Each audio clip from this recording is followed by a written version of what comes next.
Bonjour et bienvenue dans cette nouvelle vidéo sur les blessures émotionnelles qui empêchent d'être soi. Cette toute nouvelle chaîne, Prendre son envol by Séverine Angel. Alors vous le savez, nous avons déjà exploré les 4 premières blessures de l'âme, concept élaboré par Lise Bourbeau. Aujourd'hui, nous allons explorer la blessure d'injustice, celle qui crée le masque du rigide. Alors, avant de commencer, j'ai envie, pour ceux qui nous rejoignent, de me présenter mais de manière très rapide qui je suis. Je suis une femme qui a à cœur d'éveiller, de transmettre, de libérer, de guérir les parts blessées qui sont encore qui sont encore activées à l'intérieur de nous. J'ai moi-même traversé ce chemin, j'ai moi-même été une enfant profondément blessée. J'ai traversé les 5 blessures de l'âme de manière très intense chacune.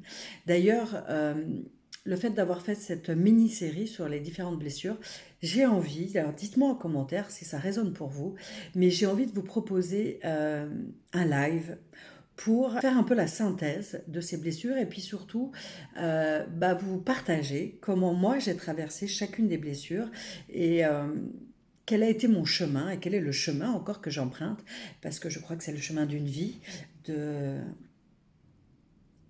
de connaître, de découvrir, de ressentir l'amour inconditionnel pour soi et pour les autres.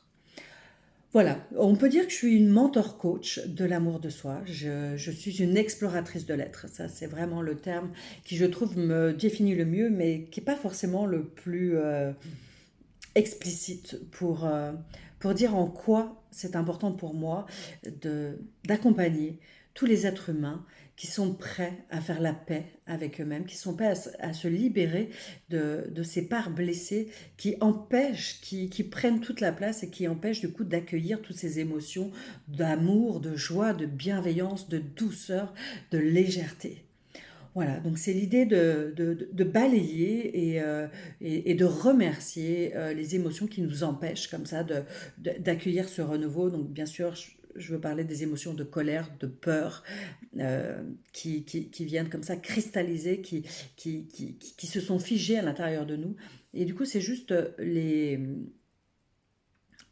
stimuler pour leur dire merci, mais il est temps de faire la place à ces nouvelles émotions. C'est parti pour la blessure d'injustice. Alors, pour parler de blessure d'injustice, peut-être que c'est intéressant de se poser 2 secondes sur la justice. La justice, c'est quoi? C'est l'équité, l'impartialité, la droiture. C'est quelque chose qui se ressemble à l'équilibre, à la justesse.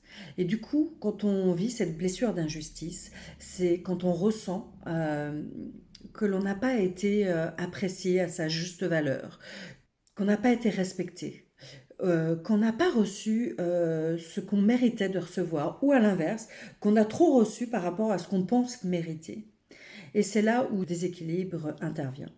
Alors, comme vous le savez, Lise Bourbeau, qui a créé le concept des 5 blessures de l'âme et qui, du coup, nous partage tous ses enseignements, a défini le moment où la blessure s'est éveillée. Alors, on dit bien éveillée et pas créée, puisque Lise Bourbeau pense, et je partage cette croyance, on n'est pas obligé de la partager, mais que c'est l'âme, quand elle vient s'incarner sur Terre, elle sait ce qu'elle a envie de libérer, de nettoyer, quelle est la blessure qu'elle est prête à traverser pour guérir, pour la guérir. Cette blessure s'éveille donc entre l'âge de 4 et 6 ans avec le parent du même sexe. Ce qui veut dire que si vous êtes une fille, c'est avec votre mère, et si vous êtes un garçon, c'est avec votre père. Donc c'est souvent des parents qui peuvent être plutôt froids et distants avec des exigences assez fortes, et l'enfant intègre du coup qu'il doit être performant et être en quête de perfection permanente. Ce que je trouve aussi très intéressant avec Lise Bourbeau, c'est qu'elle a défini une multitude de caractéristiques, et notamment des caractéristiques physiques, qui d'ailleurs, pour elle, c'est les caractéristiques qui ont le plus d'importance, parce que le corps ne ment pas. Alors, au niveau physique, les personnes qui souffrent de cette blessure sont des personnes qui sont droites, qui ont un corps très droit, assez rigide, fesses toutes rondes. En fait, ils sont très bien proportionnés. Ils tendent, ils frisent vers le corps parfait. La taille est serrée, la mâchoire est aussi serrée, très souvent. Un cou raide, les mouvements sont plutôt saccadés, plutôt rigides. Au niveau des yeux, ils ont un regard brillant, ils ont souvent les yeux clairs. Le ton de la voix est plutôt sec, un peu mécanique. Au niveau de l'alimentation, ils préfèrent le salé. J'aime bien ces petites anecdotes parce que des fois vous pouvez vous retrouver. Alors ça, après, c'est comme je vous l'ai déjà dit, mais je vous le redis, toutes les caractéristiques, on ne peut pas avoir toutes les caractéristiques. Mais par contre, c'est vrai que les caractéristiques physiques, voilà, ce côté droit, euh, bien proportionné, c'est des éléments par contre là qui sont importants. En général, ils ont une voiture plutôt classique mais performante et ils aiment en avoir pour leur argent. Au niveau de la danse, ça j'aime beaucoup, je vous le dis à chaque fois, mais au niveau de la danse, c'est des personnes qui dansent très bien et c'est des personnes qui ont plutôt tendance à prendre des cours de danse pour justement ne pas se tromper et être au plus juste dans les pas recherchés dans chaque danse. Et quand ils s'assoient, ben, évidemment, ils s'assoient de manière très droite. Voilà pour les petites caractéristiques qui peuvent être anecdotiques, mais qui peuvent aussi venir éveiller en vous des parts qui viennent vous confirmer du coup que vous avez cette blessure. Parce que vous le savez, du coup je vous le redis ici, mais très souvent, avant d'accepter que l'on a été traversé par cette blessure ou qu'elle est encore active, le premier réflexe, ça va être de rejeter, de résister et de se dire non, non, non, mais ça, c'est pas vrai. Enfin voilà, parce que ça nous met tellement en colère de prendre conscience, en fait, de ce qui s'agite, ce qui a été agi en nous et malgré nous. Et du coup, effectivement, les traits de caractère aussi et les mécanismes de défense que cela a créés. Et du coup, on a plutôt envie d'y laisser à distance. Voilà, donc la première chose, c'est la prise de conscience. C'est pour ça que je vous donne tous ces petits détails aussi qui peuvent aussi parfois aider à cette prise de conscience, à dire ah oui, tiens, ça éveille, ça ouvre en tout cas, ou ça entrouvre la porte vers la prise de conscience. Cette blessure crée comme mécanisme de défense le masque du rigide. Donc très souvent, ce sont des personnes qui se sont complètement coupées de leurs émotions et qui sont assez froides, distantes, qui sont très exigeants avec eux-mêmes, qui n'ont pas le droit à l'erreur, qui se donnent pas le droit à l'erreur, qui sont très intransigeants avec eux-mêmes et du coup quand on l'a avec nous-mêmes forcément on le reproduit dans nos relations extérieures. Très souvent la colère, l'impatience, critique, jugement font partie du package. On l'a déjà dit, mais ce sont des personnes effectivement qui sont très perfectionnistes et qui n'ont pas conscience de leurs propres limites. Et du coup, ils vont être très durs avec eux-mêmes, avec leur corps. Ils vont être injustes avec eux-mêmes. Et en fait, vous allez vous rendre compte que vous portez le masque quand vous êtes dans la retenue, que vous êtes dans le mode contrôle, vous retenez les choses. Et en fait, on enfile ce masque quand on a peur de revivre cette souffrance. Et pour aussi, quand on a peur de prendre conscience que on peut aussi nous-mêmes devenir injustes avec les autres. La relation que l'on a avec nous-mêmes est la relation que l'on va créer avec les autres. Donc ça va être des personnes qui ne voient que les erreurs qu'ils font. Ils ne savent pas reconnaître leurs qualités. Ils mettent vraiment le focus sur ce qui n'a pas été fait ou ce qui n'a pas été fait parfaitement. Et la plus grande peur des personnes souffrant de cette blessure, c'est la froideur. Ils ont peur d'être confrontés à des gens qui sont froids, justement, parce que ça va réveiller la blessure qu'ils ont en eux. Et forcément, ils vont attirer ce genre de personnes, puisque eux-mêmes, pour se protéger, ont coupé leurs émotions, donc ils vont être, même si vous allez voir après dans les qualités qu'il y a beaucoup de joie chez ces personnes-là, parce qu'ils camouflent aussi leurs blessures à travers une façade, mais c'est quand même des gens qui sont très enthousiastes, qui sont quand même hyper optimistes, contrairement à ce qu'on pourrait penser. Au niveau du vocabulaire, ça va être des personnes qui adorent les superlatifs. Donc c'est très beau, c'est génial, c'est fantastique. Il n'y a pas de problème. C'est très bien, c'est très bon. Exactement, justement, sûrement. Voilà, c'est ce genre de vocabulaire qui revient très souvent pour les personnes qui ont connu cette blessure et qui est encore activée.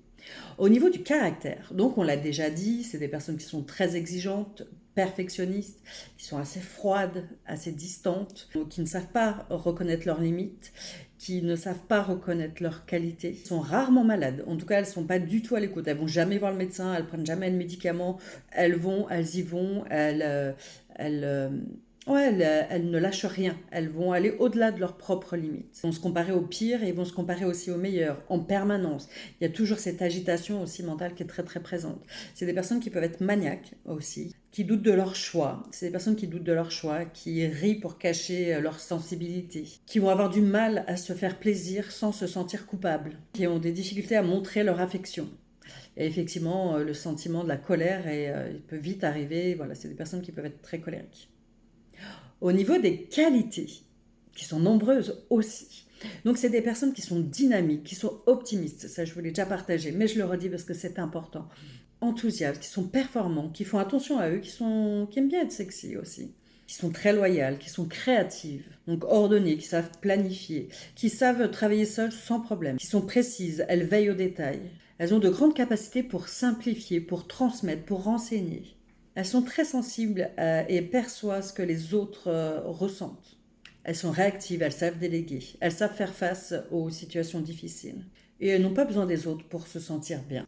Je vous propose maintenant qu'on puisse voir quels sont les signes de guérison. Qu'est-ce qui permet de détecter qu'on a franchi une étape sur son chemin de guérison? Eh bien, c'est déjà qu'on se donne le droit à l'erreur, qu'on lâche ce mode perfectionniste, qu'on accueille davantage le lâcher-prise dans sa vie, que tout n'est pas cadré, ordonné, contrôlé. C'est de s'autoriser, c'est de prendre l'erreur comme un apprentissage et non pas comme un échec ou comme quelque chose qui va venir nous appuyer sur nos incapacités. C'est d'être en capacité de montrer sa sensibilité, pouvoir pleurer devant les autres. Ça, c'est une grande étape. C'est vraiment l'idée de se donner l'autorisation d'être qui l'on est et d'être parfaitement imparfait, et c'est OK. De ne pas être tout le temps dans cette performance absolue, cette perfection, ce contrôle.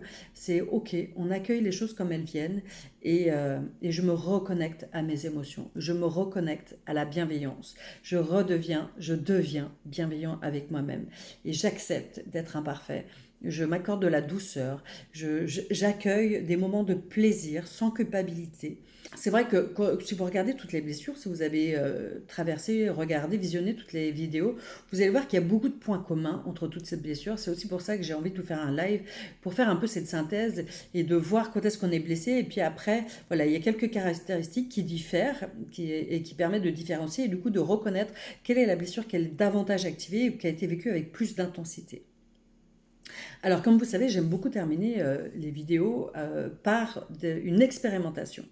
Et là, aujourd'hui, j'ai envie de vous partager une expérimentation qui a été créée par une autre chaîne YouTube. J'aime aussi ça, c'est-à-dire que je pense que sur les chemins de guérison, il n'y a pas une façon de faire et qu'on peut aller piocher et s'enrichir d'autres...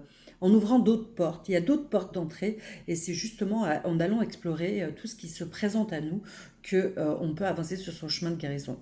Toutefois, comme on l'a vu dans les signes de guérison, c'est d'être attentif à la manière dont on se parle et d'incorporer de la douceur, d'être doux avec soi-même, d'apporter de la bienveillance et de se dire « Ok, cette fois-ci, ça n'a pas marché comme j'aurais voulu. Ok, qu'est-ce que je peux apprendre de ça ?»